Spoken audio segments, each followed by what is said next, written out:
Linea dura della polizia locale contro assembramenti e mancato uso della mascherina. Ieri sera a Treviso nei locali della Movida multe da 400 euro per 34 giovani tra i 18 e i 25 anni. Domani di nuovo in classe quasi 110.000 studenti trevigiani, l'augurio del prefetto che non nasconde i timori per la vera incognita, la mancanza di insegnanti. Grande attesa in tutto il Veneto per l'arrivo del capo dello Stato domani a Vo per le celebrazioni ufficiali del primo giorno di scuola, lunga diretta su Antenna 3. Serata di furti a Varago, svaligiata la casa di una giovane coppia, poco lontano un pensionato sorprende il ladro che tenta di scassinare una finestra e lo mette in fuga. Weekend di sangue sulla strada del mare, l'appello ai sindaci di Romina Ceccato, mamma di uno dei ragazzi morti a Jesolo nel luglio 2019, fermiamo questa strage. È grave un 44enne di Strana inciampato e caduto per 50 metri mentre percorreva la via normale alla cima nord del San Sebastiano. Nella Gordino ha riportato un serio trauma cranico. Gli oggetti della nostra storia con il giornalista e storico Sergio Tazzer. Raccontiamo perché il termine ricchezza per i veneti è avere o fare un franco. Bentrovati, buona domenica e buonasera telespettatori di Antenna 3. I dati del contagio in primo piano con il secondo report di giornata della Regione del Veneto con azienda zero. Sono stati 99 contagi nelle ultime 24 ore in tutto il Veneto, 23 nella giornata di oggi, c'è quindi da registrare una frenata. 2 invece i decessi, uno in ambito ospedaliero a Padova. Treviso, la provincia di Treviso ancora maglia nera, 33 i casi nelle ultime 24 ore, vedete anche dalla tabella che sono 13 sui 23 di oggi, quindi dalle 8 di questa mattina. I positivi in tutta la regione stanno toccando complessivamente la soglia dei 3.000, le persone in terapia intensiva sono invece 20, 14 di queste positive, 2 posti di letto in più rispetto al bollettino di ieri, 7.332 le persone in isolamento in Veneto, 1.384 nella Marca trevigiana dove sono 633 i positivi. Di questi positivi solo 5, lo ripetiamo, soltanto 5 sono sintomatici, un dato che vale la pena ribadire. E la lotta al Covid si fa anche a suon di multe. È successo ieri sera a Treviso, 34 i verbali elevati dalla polizia municipale, è un record.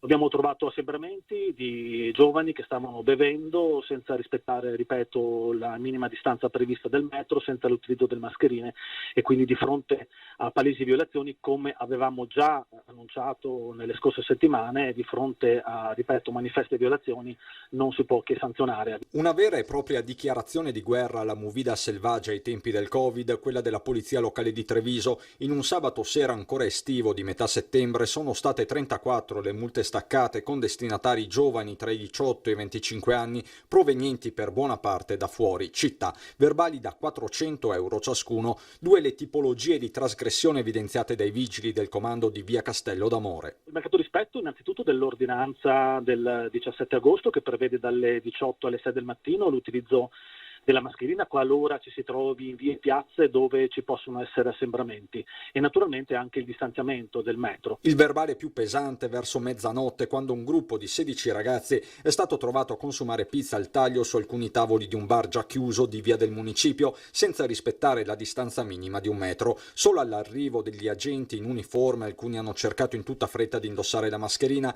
ma è stato inutile. Insomma, dopo un periodo di sensibilizzazione si fa sul serio. I verbali molto pesanti arrivano, 34 verbali in una sera, sicuramente un record, anche se ripeto, nella stragrande maggioranza dei casi ieri sera il 99% stava rispettando le regole, 34 però sono un numero che non si era mai registrato in un solo giorno a Treviso, per cui è un dato che sicuramente ci fa preoccupare e naturalmente i controlli continueranno anche nelle prossime sere, nei prossimi fine settimana.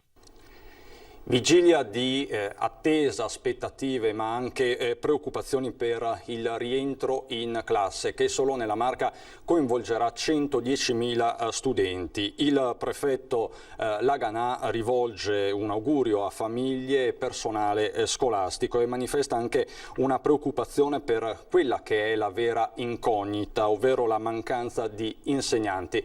L'ha intervistata per noi Lina Paronetto. Sono 109.794 gli studenti trevigiani che ritorneranno in classe dopo ben 7 mesi, 38.111 alle elementari, 25.218 alle medie, 40.727 alle superiori.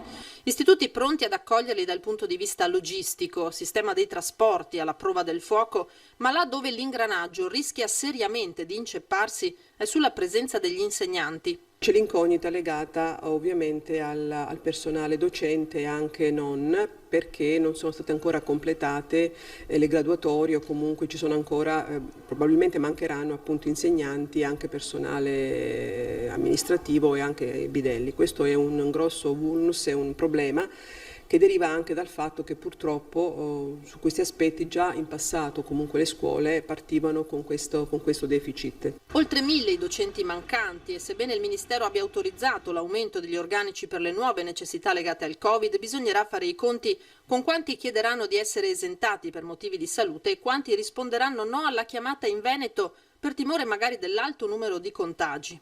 Non c'è dubbio che essendo stato da sempre ancora il Veneto una delle regioni in cui c'è stata la maggior diffusione del Covid, questo falso messaggio possa anche ancora passare. Paradossalmente è forse una situazione più, meno grave che in altre province. Il prefetto Laganà si augura che prevalga la voglia di trovare un'occupazione di tanti giovani laureati. Alla vigilia del rientro in classe rivolge un pensiero e un augurio a tutti i protagonisti di questo inedito anno scolastico. Mi sento di fare un richiamo di responsabilità, innanzitutto a tutto il personale, a tutti gli attori coinvolti, le famiglie, il personale docente che già si spende molto per cercare appunto di non enfatizzare quelle che sono difficoltà, ma di trovare i percorsi per superarle. Ai ragazzi anche questo, quello di, probabilmente i ragazzi più grandi, diciamo delle superiori, proprio questo di far tesoro di questa esperienza, di riflettere sulle limitazioni e sugli aspetti negativi di quel periodo e quindi di apprezzare al meglio e di aiutare con i loro comportamenti la ripresa delle lezioni. Gli studenti in tutto il Veneto interessati dal ritorno a scuola sono circa 500.000 e c'è grande attesa per le celebrazioni ufficiali di domani a Vo, dove sarà presente anche il capo dello Stato Mattarella, evento che Antenna 3 seguirà con una lunga diretta a partire dalle 16. Seguiremo questo evento con collegamenti, tanti ospiti e numerosissime storie, quindi un giorno di ripartenza, tutto da raccontare e da ricordare rigorosamente su Antenna 3. Parliamo sempre di scuola, ma andiamo a Roncade, dove il Comune ha investito 80.000 euro per garantire il mantenimento di servizi come mensa e trasporto scolastico secondo le norme anti-Covid. Il sindaco si appella alle famiglie. È un anno che non avremmo pensato certamente così.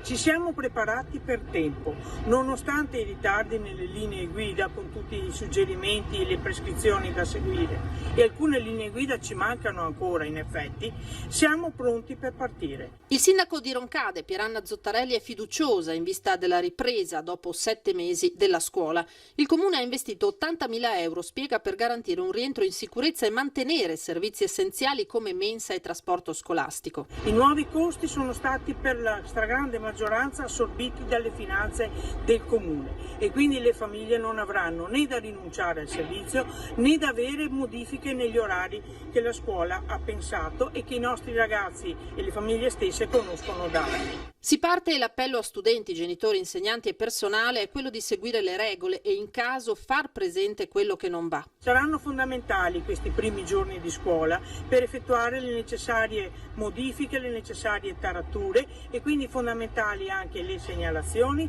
e le indicazioni per migliorare e assicurarci di non trovarci in una situazione in cui dover fermarci e interrompere l'attività didattica.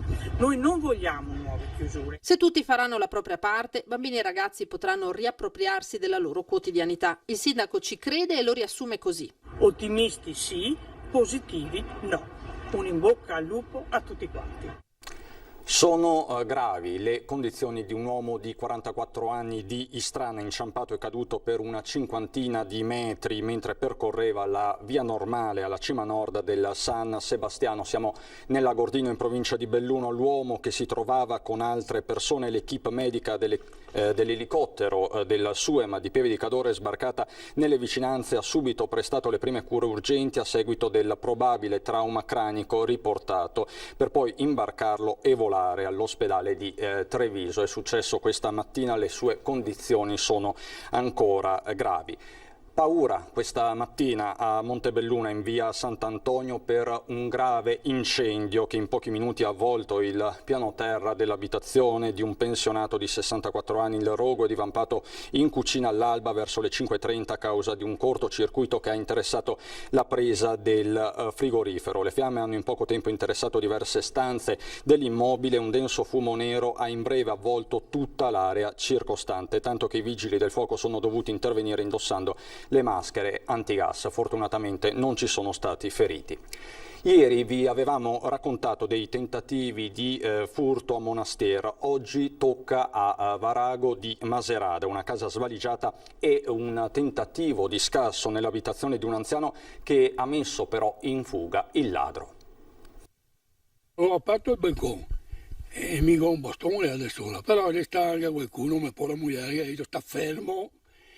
E niente, io devo parlare, cosa ci devo fare? C'è un po' pistola e sparo, e invece è scampato volato, e da fuori per la penso c'è uno per qua, e che sia saltato a parlare come l'anno scorso. Via Galileo Galilei a Varago, a casa del signor Umberto, pensionato di 76 anni, seconda incursioni dai ladri nel giro di 12 mesi. Ma la sua non è stata l'unica abitazione battuta in serata dai malintenzionati, forse un unico individuo. In via Monti, poche centinaia di metri più in là, in direzione della tessitura, è stata svaligiata la casa di una giovane coppia. Malgrado l'allarme, l'autore del colpo è riuscito, in una manciata di minuti, a portar via i monili d'oro dalla camera da letto. Da via Galilei ha invece dovuto fuggire a mani vuote, come ribadisce il padrone di casa. Allora, stavolta ero due, a terzo non so se sia a casa, può darsi che io e sia venuto a vedere. E cosa è successo? Ho visto tutto chiuso, vedo che non è a casa nessuno, perché l'allarme sta a capo. Il malvivente ha scavalcato la recinzione e ha tentato di scassinare una finestra. Io dentro qualcosa qua, e che tira via sto tocco qua, e mi stando da sola ho sentito i colpi. E ora ho aperto quel balcone là. E da là ho detto adesso ti accoppo e scappa via e andava anche da parte di là, dopo non so dove si andava. Speriamo che è proprio quando era molto meglio, ho detto, oh, guarda, Roberto, guarda che sono qua che ti aspetto, ma non ho visto nessuno. Quando l'elicottero del SUEM 118 di Treviso è arrivato sul posto non c'era più nulla da fare per Sara Ruffato, 17 anni, di Campo San Piero in provincia di Padova. È lei l'ultima vittima sulla strada del mare nell'ennesimo weekend di sangue. L'incidente mortale poco prima delle 9:30 all'altezza del ponte dei Granatieri di Sardegna in via Mario del Monaco a San Donà di Piave. Sara si trovava sul lato conducente della Fiat Punto quando l'auto si è scontrata con un'automobile sulla quale viaggiavano alcune persone di nazionalità romena. Ci sono voluti le cesoie e i divaricatori idraulici dei vigili del fuoco per estrarla dalle lamiere, mentre i carabinieri stanno ricostruendo l'esatta dinamica. Poco distante, lo vedete da queste immagini, a Musile di Piave, a perdere la vita nel tardo pomeriggio di ieri è stato un 47enne di San Donà di Piave, uscito di strada autonomamente in sella alla sua moto in via Stanga. E qui con noi per lanciare un appello sul fronte della sicurezza stradale e della sensibilizzazione dei più giovani c'è Romina Ceccato, che saluto e ringrazio. Buonasera signora Ceccato. La signora Ceccato, molti di voi già la riconoscono, è la mamma di Riccardo Laugeni, uno dei 4 ragazzi morti tra il 13 e il 14 luglio del 2019 a Jesolo dopo essere stati speronati da un pirata della strada, condannato recentemente a 8 anni di reclusione. Romina nel frattempo ha costituito un'associazione per la sicurezza stradale che si chiama Alba. L'obiettivo per l'appunto di questa associazione è quello di promuovere la sicurezza stradale a partire proprio dalle scuole. Lei questa sera, signora Romina, vuole lanciare un appello alle istituzioni anche alla luce di questo ennesimo weekend di sangue sulle strade del Veneto e del Veneto orientale soprattutto. Sì, io lo faccio a nome di tante persone che mi scrivono e che mi dicono andiamo avanti, facciamo qualcosa.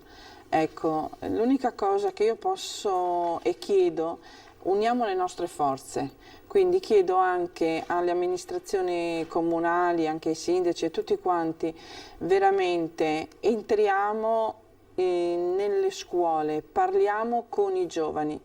L'unico modo, l'unico mezzo è questo ed è chiedere il vostro aiuto, perché io non posso entrare così senza o andare a scuola a dire voglio fare un progetto, voglio riportare qualcosa, ma bisogna comunicare di nuovo, parlare con questi ragazzi, sensibilizzarli alla prudenza, riportare alle scuole quello che già una volta c'era, se non sbaglio, la prudenza sulle strade, anche perché i ragazzi ultimamente sono un po', ma non solo i ragazzi, un po' tutti noi siamo un po' tutti arrabbiati, siamo sempre veloci, corriamo. Allora io chiedo a tutte le amministrazioni e a tutte le persone che possono contribuire con l'associazione o con altri mezzi, cerchiamo di entrare, sensibilizzare all'interno degli istituti, all'interno delle scuole, delle superiori, facendo anche dei piccoli eventi o delle conferenze, ma collaboriamo insieme per evitare che ancora queste strade siano sempre pieni di sangue, ma incominciamo a vedere appunto il nome che noi abbiamo dato a questa associazione, l'alba, il grigio non buio ma il grigio chiaro.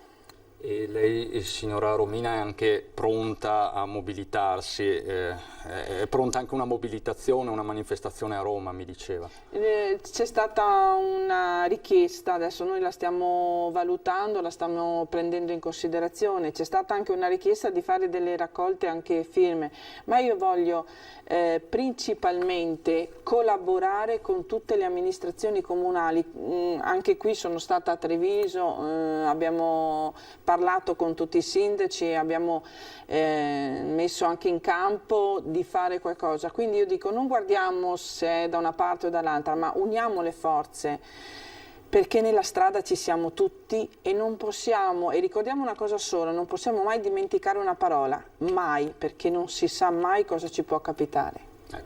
Grazie per questo appello forte e chiaro. Ritorniamo quindi a occuparci di sicurezza stradale, soprattutto nelle scuole. Un appello importante anche alla vigilia di un inizio di anno scolastico, complicato anche su altri fronti. Grazie signora Romina Ceccato. Grazie a lei per avermi ascoltato. Ritorniamo a parlare di istruzione, ma di istruzione universitaria, perché il corso di medicina e chirurgia partirà a Treviso. 60 posti per i nuovi iscritti, il 28 settembre inizia ufficialmente l'anno accademico, nonostante il nodo tra governo e regione non sia stato ancora del tutto sciolto. Li abbiamo visti di spalle, schiena ricurva, sui banchi posizionati nei padiglioni della Fiera di Padova. Giovedì 3 settembre 3.382 candidati per 394 posti nel corso di laurea di medicina e chirurgia. 60 di questi saranno a Treviso. Contesa risolta dunque tra regione e governo? Niente affatto. Semplicemente, come aveva annunciato il presidente Zaia, si va avanti. Il corso parte regolarmente. Il 28 settembre partono 340 posti di medicina e chirurgia a Padova, 60 a Treviso e 60 a Padova nel corso di inglese. Quindi abbiamo quasi 500 matricole in medicina e chirurgia. Se pensa che fino a pochi anni fa ne avevamo 300, è stato un grande sforzo e siamo orgogliosi di poter dire che lo sforzo, quindi abbiamo aumentato significativamente i numeri, però mantenendo e avendo la certezza di mantenere la qualità. Motivo del ricorso da parte del governo voluto dal ministro per gli affari regionali Boccia era stato il nodo della copertura finanziaria. Lo stesso infatti era stato in parte finanziato dalla regione con fondi destinati alla sanità. Il corso aveva già ottenuto l'ok del ministero con il relativo accreditamento. Dunque dal 28 settembre, data ufficiale dell'inizio dell'anno accademico, si parte. Zaia si era detto anche pronto ad arrivare fino alla Corte Costituzionale per difendere questo percorso di studi sul territorio. E da destra a sinistra molti esponenti politici locali si sono schierati al suo fianco. Un progetto di 6 milioni di euro su un fondo regionale per la sanità di 9 miliardi. Sono anche movimento economico, per cui li vogliamo all'università perché all'università costruiscono il loro futuro, ma nel frattempo sono giovani che vivono la città, che in città sono presenti, che affittano una casa, che vanno nei negozi, mangiano, quindi è una parte di società che si rimette in movimento e dà ricchezza non solo economica al nostro territorio. Rimaniamo a Treviso, dove i ragazzi della scuola edile con la loro maestria hanno riparato i danni dei vandali alle scuole Felicent. Abbiamo trovato scritte oscene e poi sono stata lanciata della colla per piastrelle che praticamente si è attaccata al muro. Abbiamo fatto molta fatica per toglierla. Si sono rimboccati subito le maniche i ragazzi di terza della scuola edile di Treviso che in tempi record hanno ritinteggiato i muri delle scuole Felicent a fine agosto pesantemente vandalizzati. A loro i complimenti del sindaco. I veri fighi in questo momento sono loro, difatti dopo ragazzi, fuori i cellulari, Instagram, vi fate tutti quanti una stories davanti al muro sistemato, perché deve passare il messaggio che è figo chi che sistema, chi che migliora la qualità della società in cui viviamo. Ragazzi della scuola edile che già da tempo si stanno dedicando a opere di cosiddetta impresa civica in giro per la Marca. Siamo impegnati allo stadio, siamo stati impegnati alle scuole Asilea, a Ponzano e altro e torneremo allo stadio, lì il lavoro è anche un po' più complesso, ma altrettanto è sostitutivo delle attività che si fanno in laboratorio. Ma dalla scuola edile parte anche un invito provocatorio ma utile ai vandali. Noi ci proponiamo come insegnamento nel nostro laboratorio di impresa civica, cioè farli lavorare realmente su cosa è stato danneggiato. Gli facciamo scavare un bel buco con dei badili e poi vabbè. Perché si comincia con la fatica? Certo, sì. E ora quando uno capisce quanta fatica si fa a mettere a posto le cose dopo magari pensa anche a non spaccare. Lutto nel mondo della giustizia trevigiana. Dopo una lunga malattia si è spento Alessandro Girardi di 52 anni, giudice delegato ai fallimenti presso il Tribunale di Treviso.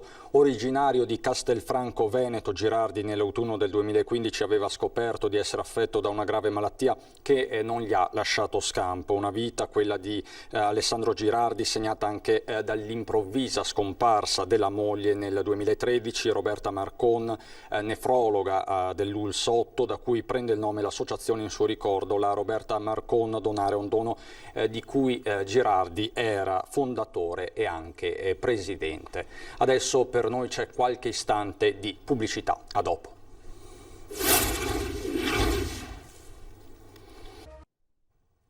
Torniamo in studio per parlare del volontariato alle prese con il Covid e le conseguenti difficoltà. A lanciare un vero e proprio allarme è la LILT di Treviso. Associazioni di volontariato in grossa difficoltà per il calo di donazioni legato alla cancellazione di iniziative ed eventi. Ne è testimonianza una realtà come la LILT, la Lega per la lotta contro i tumori, che anche in lockdown ha continuato a garantire servizi essenziali, dal trasporto dei malati verso i luoghi di cura al supporto psicologico. 5.000 ogni anno nella Marca i nuovi casi di tumore, situazioni che la pandemia rischiava e rischia di aggravare ulteriormente. Le persone che hanno la malattia neoplastica dal punto di vista immunitario sono più fragili, quindi abbiamo raccomandato la massima protezione e noi abbiamo cercato di curare, io sono anche il direttore della radioterapia oncologica del nostro ospedale e quindi abbiamo cercato di curare comunque tutti i pazienti che erano malati di tumore. Abbiamo trattato anche 3 pazienti malati di Covid che abbiamo messo alla fine del servizio di cura verso le 7:30 di sera, in modo poi da sanificare l'ambiente e non creare condizioni di rischio per gli altri pazienti. Al di fuori dell'ospedale però portare avanti le consuete iniziative non è semplice. È necessario, dice il Presidente, portare a compimento l'iter della nuova legge sul terzo settore e rendere più capillare la destinazione del 5 per 1000, perché vivere di entrate incerte, e il lockdown lo ha ribadito, mette a rischio i servizi. Il problema maggiore delle associazioni di volontariato è quello che non possono contare su entrate stabili. Noi quest'anno, con l'emergenza Covid, abbiamo realizzato moltissime iniziative in meno, perché mentre pensate solo alle corse in rosa che l'anno scorso hanno fruttato un finanziamento consistente, quest'anno non si è potuto realizzare nessuna manifestazione di questo tipo, né altre che realizzavamo poi nel mese di ottobre, che costituivano momenti per la raccolta di fondi. Quindi tutte le associazioni come la nostra quest'anno avranno un bilancio fortemente penalizzato, per cui noi chiediamo ai nostri sostenitori di starci vicini anche in questo momento. Curioso intervento dei vigili del fuoco a Zero Branco, dove è stato salvato un pappagallo rimasto bloccato su un albero a 30 metri d'altezza. L'intervento in via Tiveron. Il pennuto era fuggito dalla propria gabbia e dopo un po' di volo libero non è stato più in grado di scendere dalla pianta. Una volta arrivato a terra, il pappagallo si è subito posato sulla spalla della sua padrona prima di tornare a casa. E siamo alla rubrica curata da Lucio Zanato, dedicata agli oggetti della nostra storia. Con il giornalista e storico Sergio Tazzer raccontiamo perché il termine ricchezza per i veneti è avere o fare un franco. Treviso, Oderzo, Conegliano, Venezia. Il Veneto, quando era con la Lombardia, uno stato dipendente dall'impero austro-ungarico. Siamo nella prima metà del 1800, subito dopo il congresso di Vienna, con la cessione dei nostri territori dai francesi agli Asburgo. Di quel periodo ancora oggi rimangono tracce evidenti soprattutto nella pubblica amministrazione, ma anche nella quotidianità dei cittadini. E l'oggetto della storia di oggi non è questa cartina, ma questa moneta d'oro, ennesima rivoluzione monetaria dopo secoli di monete venete. Si è parlato della riforma monetaria di Napoleone. Nel Regno d'Italia portò un soldo pari a 5 centesimi e 20 soldi che formavano una lira. Quando andò al potere Francesco Giuseppe, divenne imperatore, noi facevamo ormai parte dell'impero d'Austria, il Lombardo-Veneto, nel 1848, aspettò qualche anno e poi rinnovò tutta la monetazione austro-ungarica, fece un po' di pulizia nelle varie zecche e rimasero nel Lombardo-Veneto soltanto la zecca di Venezia, storica. Pensate, quando si parla oro zecchino, era lo zecchino che usciva dalla zecca di Venezia, sottoposta alla sorveglianza della quarantia, che aveva l'oro purissimo al 98-99%, oro puro sostanzialmente, e l'altra zecca che rimase nel Lombardo-Veneto fu ovviamente quella di Milano. E se di queste monete Sergio Tazzer ci ha già raccontato del detto veneto legato ai 5 schei da avere sempre in tasca, l'altra curiosità è per il termine ricchezza, che per i veneti è avere un franco. Avere un franco è avere un po' di capitale, cioè non star male. E contrariamente a quello che si possa pensare, il franco non si riferisce certo ai francesi. Nel Regno d'Italia Napoleone infatti introdusse le lire, i soldi e quant'altro. Avere un franco invece fa riferimento alla zecca austriaca, cioè a questa moneta. Perché franco? Perché c'è scritto Frank Jos Austria Imperator, Francesco Giuseppe Imperatore d'Austria, e quindi ovviamente questo era un franco, roba che valeva. In ultima battuta vi ricordo che domani Antenna 3 seguirà in diretta le celebrazioni ufficiali del capo dello Stato Sergio Mattarella per l'inaugurazione dell'anno scolastico, quindi saremo continuamente collegati con Vo e seguiremo questo evento che per certi versi è storico, quindi dalle 16 su Antenna 3, anche se i primi collegamenti e aggiornamenti ci saranno già a partire dall'edizione del mezzogiorno, quindi collegamenti ma anche ospiti e tante storie. Tra l'altro anche la Presidente del Senato Casellati ha proprio adesso ufficializzato la sua presenza per domani a Vo. È tutto anche per questa sera, non ci sono particolari aggiornamenti dell'ultima ora, vi ringrazio per l'attenzione, adesso ci sono le previsioni del tempo, buon proseguimento di serata.